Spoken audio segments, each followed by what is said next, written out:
All right, I'm Kyle. I'm Emmett. And this is a Mexican lager beer that we brewed on this here new 20-gallon system, which is currently on Kickstarter. We're going to run you through, the components of the system. Now that we're nearing the end of the Kickstarter here, we've actually made a few updates that we wanted to tell you about. Yeah, just some small changes. Yeah. Implement some good suggestions and just kind of future-proof things a little better. Yeah. First of all, this beer turned out really well. It's really good. There's a video on the brew day for this Mexican lager on our YouTube channel, so check that out. Anyway, let's start with the kettle. Yep. So, 20-gallon kettle. The big grain basket. Yeah. One of the changes we made from the prototype version to the new version is we just changed the configuration of the handle. Yep, a little bit different handle. A lot of people have been requesting ripple elements, which I completely understand. So ripple element is it's just like a larger, same size of element. It's 5,500 watts, but it's the element itself is a little bit bigger, which allows for it to be ultra low watt density. Yeah.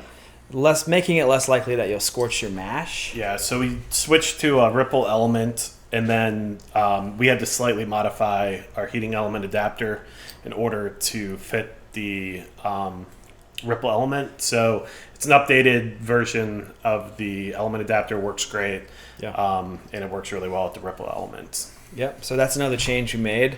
Lid, we're going to slightly change the placement of this guy. We haven't gotten around to that yet, but quick disconnect, pop right on there.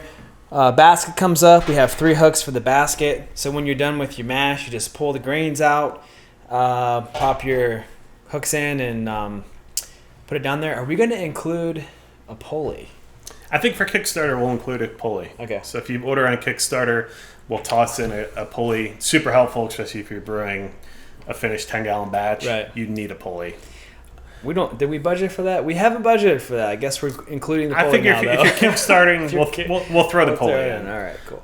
If you're not kickstarting down the road, that'll be an add-on item. But I think if people are supporting Kickstarter, we should hook them up with a pulley. This is turning into a late-night infomercial real fast. If you order now, pulley's included.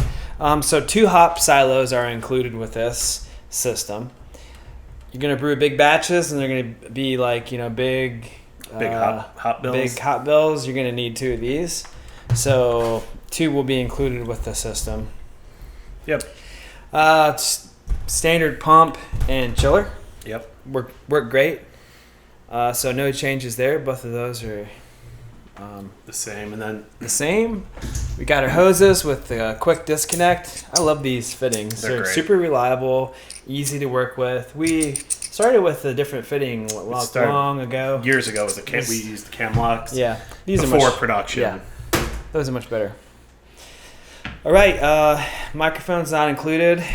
New controller, 240 volt controller. Yep, 10-foot power cord from the controller to the wall, and then we're including a 10-foot power cord from the controller to the kettle. Yep. And then also a 10-foot temperature sensor probe from the controller to the kettle. We figure if you're going to have the controller 10 feet away, you need the temperature sensor to be the same. So right.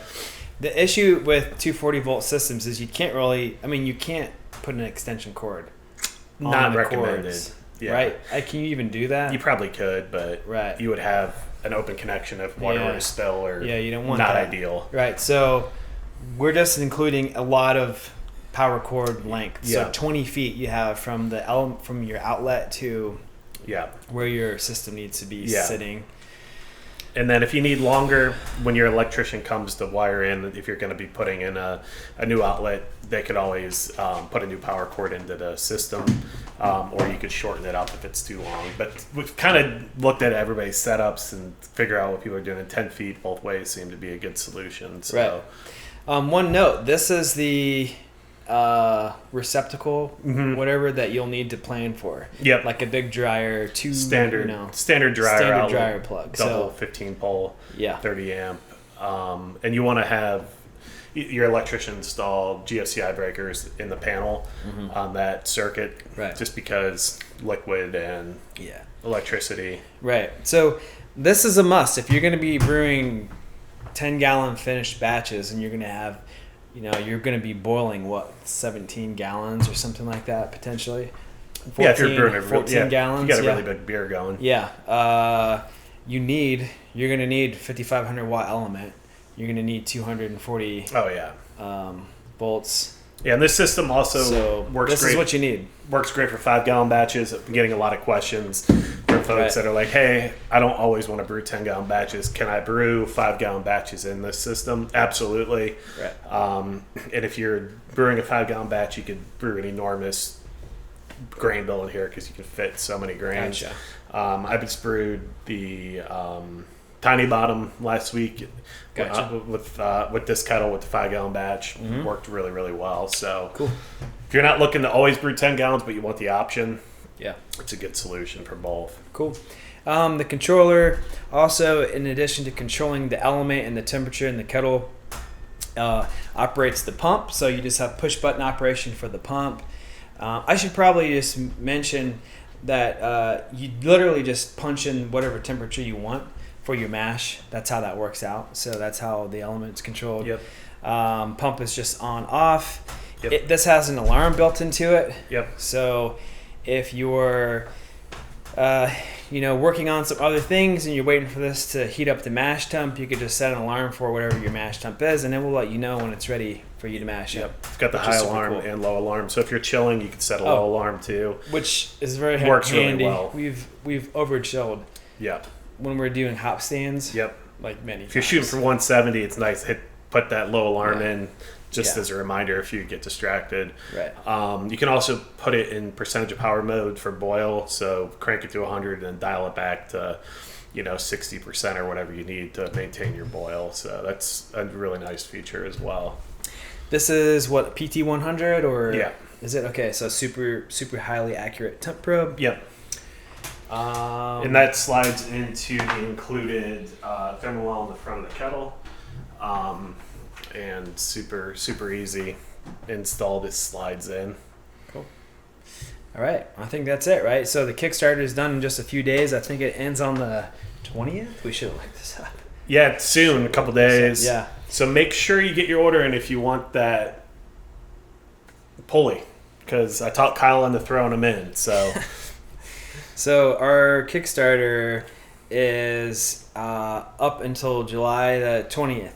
That's the last day. Yep, July 20th. So you will be able to pre-order on our website afterwards, but it will be more expensive. Yep, and no free pulley. And no free pulley. Right.